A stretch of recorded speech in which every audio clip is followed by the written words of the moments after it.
Bonjour à tous pour notre cours virtuel sur le pain burger.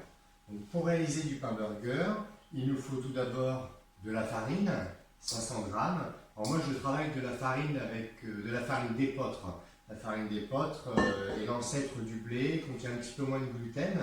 Donc je n'obtiendrai pas tout à fait le même résultat que vous, mais ça marche plutôt pas mal. Donc je suis moi sur de la type 70, vous travaillerez certainement avec de la farine de blé en type 55. Il nous faut également du lait tiède. Donc là, j'ai un quart de litre de lait. J'ai également du sel, 10 g de sel, du sucre, 20 g de sucre, 2 œufs entiers, 75 g d'huile d'olive ou de beurre fondu, et également 24 g de levure fraîche de boulanger. Donc je vais commencer par réhydrater ma levure. Donc je mets une partie du lait tiède sur la levure. Et je vais mélanger.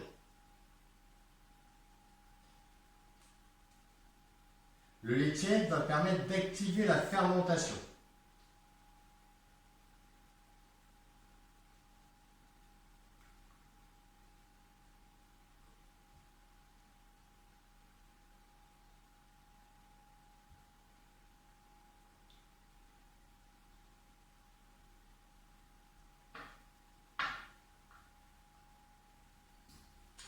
Je vais déposer mon sucre sur le tour de ma farine.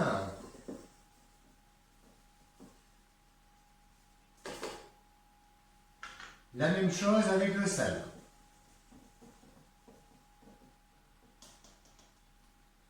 Et seulement maintenant, je vais faire ma fontaine, ce qui va permettre d'empêcher le contact direct au départ du pétrissage avec la levure et le sel et le sucre qui sont des parties agressives qui risquent de tuer la levure. Je dépose au centre de ma fontaine mes 2 œufs entiers, mon huile d'olive. Alors l'ordre n'a pas d'importance, hein, tous les ingrédients vont être déposés au centre de ma fontaine. Je vais également mettre donc ma levure détendue avec le lait tiède.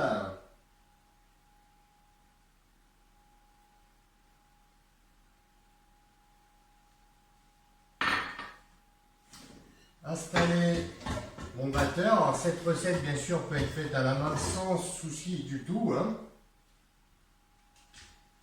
Et je commence à pétrir en vitesse 1. J'en profite pour continuer à mettre mon lait. Alors, bien sûr, on pourrait utiliser de l'eau à la place du lait. Mais le lait va apporter de la moellosité, c'est également le cas de la matière grasse. Alors bien sûr, hein, on est sur une technique de pâte à pain. La qualité de la farine que vous utilisez, la température, l'humidité, va faire qu'on aura peut-être besoin de rajouter un peu plus de liquide.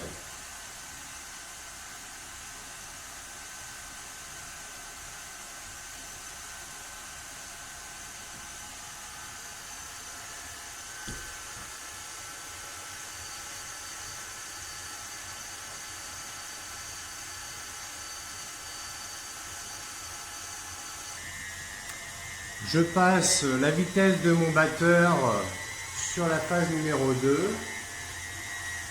Là on voit que tous les ingrédients sont incorporés et je vais continuer à pétrir jusqu'à temps que ma pâte devienne un petit peu moins collante.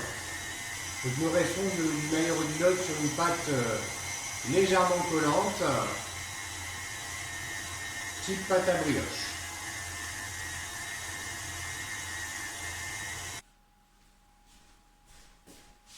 Donc voilà, le pétrissage est terminé. Il faut compter une dizaine de minutes de pétrissage. Donc je vais utiliser ma corne pour dégager le crochet.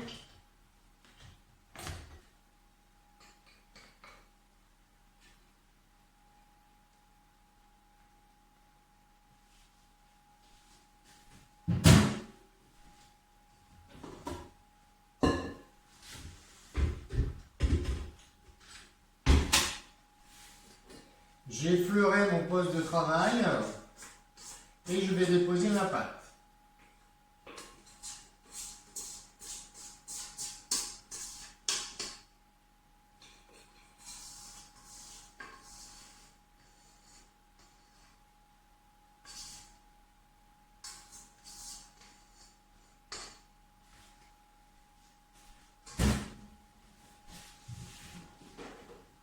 Je prévois une balance pour pouvoir peser mes pâtons de pâte que je protège avec du papier film et un petit peu de farine pour éviter que la pâte colle sur le papier film.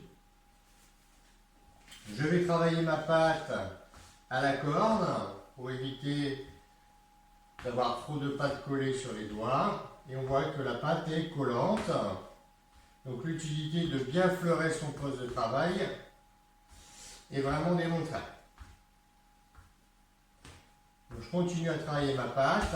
Je n'hésite pas à refleurer un petit peu et à refariner ma pâte pour pouvoir travailler correctement.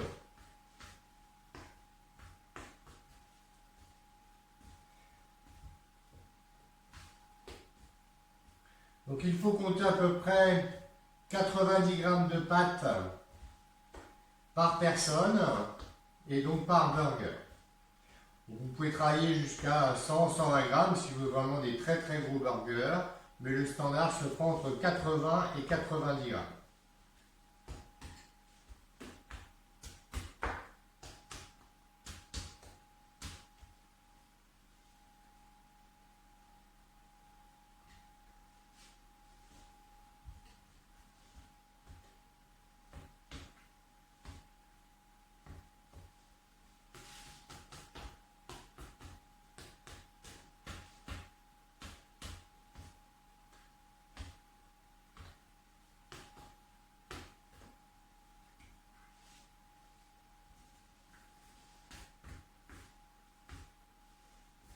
Alors, on va commencer à diviser le pâton.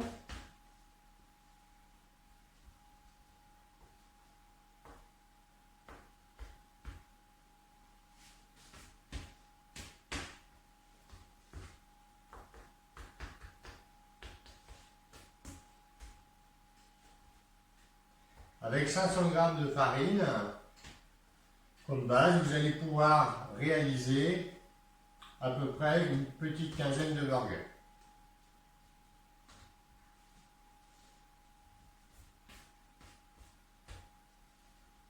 Alors, il est possible de réaliser la pâte sur 2 jours. Au lieu de réaliser les pâtons tout de suite après le pétrissage, vous allez pouvoir mettre votre pâte au frigo pour une nuit. Et le lendemain matin, vous passez à la deuxième phase.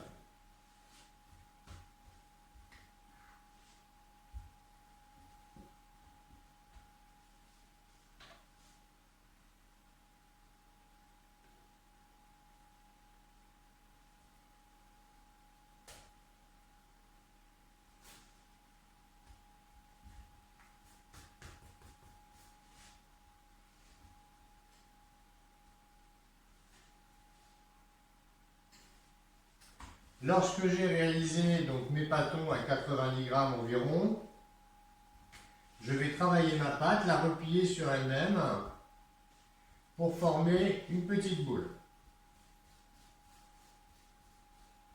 Donc on voit que le pli est à le dessous, tout simplement. On peut travailler également au-dessus du poste de travail.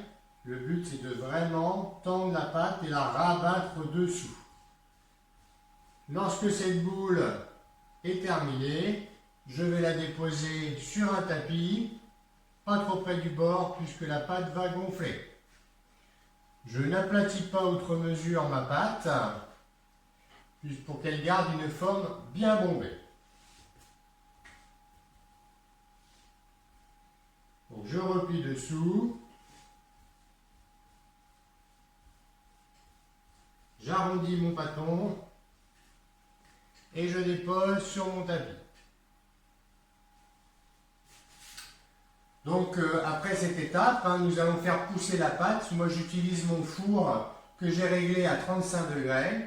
Vous avez la possibilité aussi de mettre votre pâte dans une salle de bain proche du radiateur. Par les beaux temps actuels, derrière la baie vitrée pour faire pousser, il faut qu'on ait une bonne trentaine de degrés pour qu'il y ait vraiment une fermentation et une pousse. Vous ne pourrez pas faire pousser la pâte correctement à température ambiante, il faut une source de chaleur supplémentaire. Donc on se retrouve tout à l'heure après la pousse des pains burgers pour pouvoir vérifier et mettre en place la cuisson et surtout la finition avec les graines de sésame.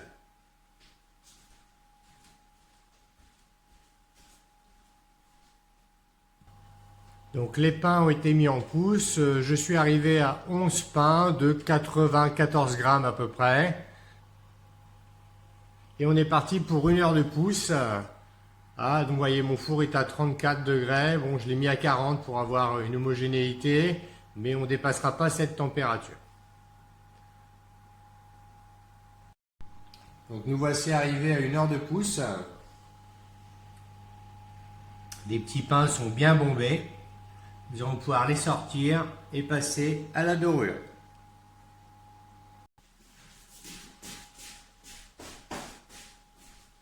Donc les petits pains sont sortis. Vous voyez le résultat plutôt sympathique. Donc bien sûr, j'ai allumé mon four en chaleur tournante, éventuellement avec la chauffe sur le sol à 200 degrés. Pendant ce temps-là, nous allons passer à la dorure. Donc pour la dorure, j'ai fait un mélange de jaune d'œuf et un petit peu de lait.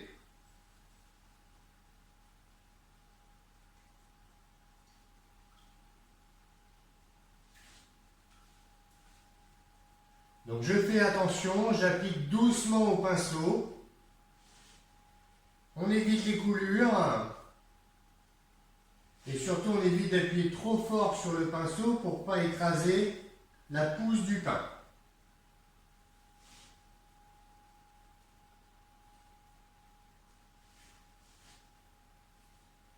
Donc on travaille avec le bout du pinceau.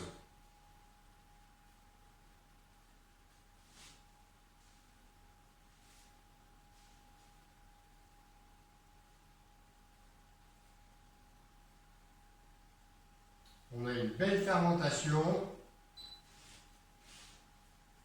Alors, vous voyez l'utilité de déposer les pains en quinconce, hein, c'est pour éviter tout simplement que les pains collent entre eux.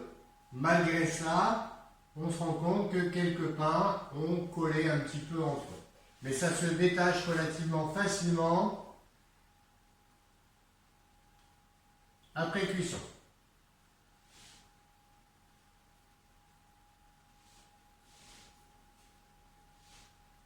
C'est plus une question d'esthétisme.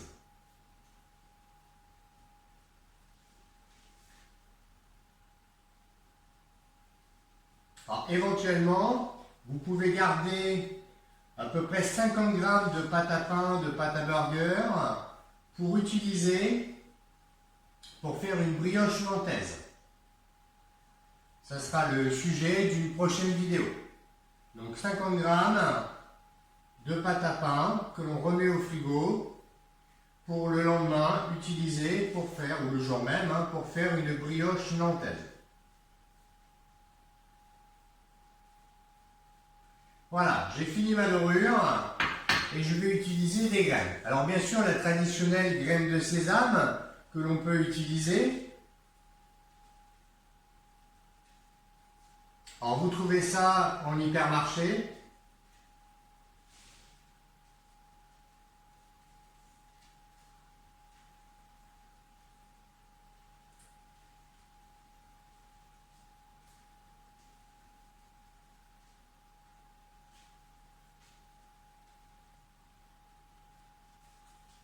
Ou éventuellement des graines de lin, et pourquoi pas des graines de courge, excusez-moi.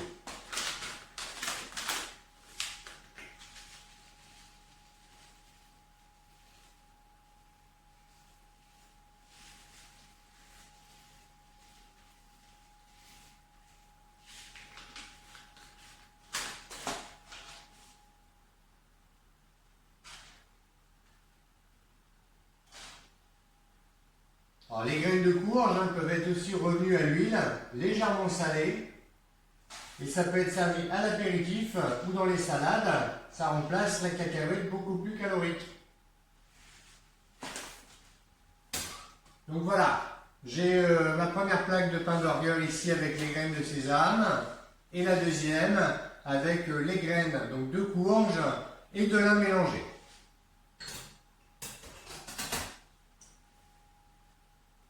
Et maintenant en cuisson.